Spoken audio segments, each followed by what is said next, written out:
వైసీపీని మంగళగిరి ముప్పు తిప్పలు పెడుతోందా? లోకేష్ ని చూసి జగన్ భయపడుతున్నాడా? ఈసారి మంగళగిరి చేజారిపోతుందని కంగారు పడుతున్నాడా? మరి సమన్వయకర్తల మార్పులో ఆంతర్యం ఏంటి? ప్రతిపక్షాలను కన్ఫ్యూజ్ చేయడానికా లేక వ్యూహాత్మకమా? ఇంతకీ వైసీపీలో మంగళగిరి వర్గ పోరు ముగిసిందా? అయినా ఆళ్ల రామకృష్ణారెడ్డి ఉండగా ఓటమి భయం ఎందుకు? టీడీపీ బలపడిందని నమ్మకమా? లోకేష్ గెలుస్తాడని సందేహమా?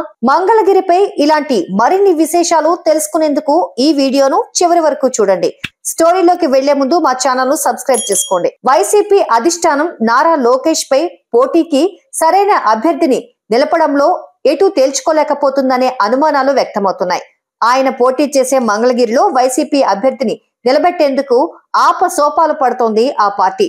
గతంలో లోకేష్ పై ఘన విజయం సాధించిన వైసీపీ అభ్యర్థి ఆళ్ల రామకృష్ణారెడ్డి ఉన్నప్పటికీ నియోజకవర్గం సమన్వయకర్తలుగా పలువురిని తెర మీదకు తెస్తోంది.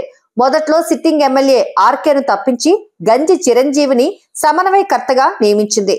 ఆయనను మార్చి తాజాగా మురుగుడు లావణ్య పేరును ప్రకటించింది. ఇప్పుడు ఇదే విషయం ఏపీ రాజకీయాల్లో హాట్ టాపిక్ అయింది. మరోవైపు వైసీపీ మంగళగిరి నియోజకవర్గంపై ఎటూ తేల్చుకోలేకపోతుండటంతో పరోక్షంగా లోకేష్ కు నియోజకవర్గంపై పట్టు పెరిగిందనే సంకేతాలను సూచిస్తోందని పలువురు అభిప్రాయం వ్యక్తం చేస్తున్నారు. మంగళగిరి నియోజకవర్గం వైసీపీలో 3 వర్గాలున్నాయని చెబుతారు. గతేడాది డిసెంబర్ నెలలోనే ఆర్కే స్థానంలో గంజి చిరంజీవిని సమన్వయకర్తగా నియమించినప్పుడు మాజీ ఎమ్మెల్యే కాండ్రు కమల వర్గం, ఆర్కే వర్గం ఎమ్మెల్సీ మురుగుడు హనుమంతరావు వర్గాలతో చిరంజీవి పోరాటమే చేయాల్సి వచ్చిందని చెబుతారు. నిజానికి చిరంజీవి 2014లో తెలుగుదేశం అభ్యర్థిగా పోటీ చేసి ఆర్కేపై ఓడిపోయాడు.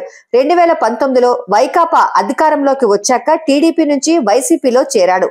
అయితే ప్రత్యర్థిని తీసుకొచ్చి పక్కన కూర్చోబెడితే ఎలా అని అసంతృప్తిని వ్యక్తం చేసిన ఆర్కే చిరంజీవికి మంగళగిరి సమన్వయకర్త బాధ్యతలు అప్పగించిన వెంటనే పార్టీకి ఎమ్మెల్యే పదవికి రాజీనామా చేసి కాంగ్రెస్ లో చేరాడు. అయితే అనేక నాటకీయ పరిణామాల అనంతరం తిరిగి వైసీపీలోకి వచ్చాడు. ఆ సమయంలో మంగళగిరిలో చిరంజీవిని కాకుండా మరో బీసీ అభ్యర్థిని నిలబెడితేనే పార్టీ గెలుపునకు కృషి చేస్తానని, పార్టీలో చేరతానని ఆర్కే షరతు పెట్టాడని టాక్.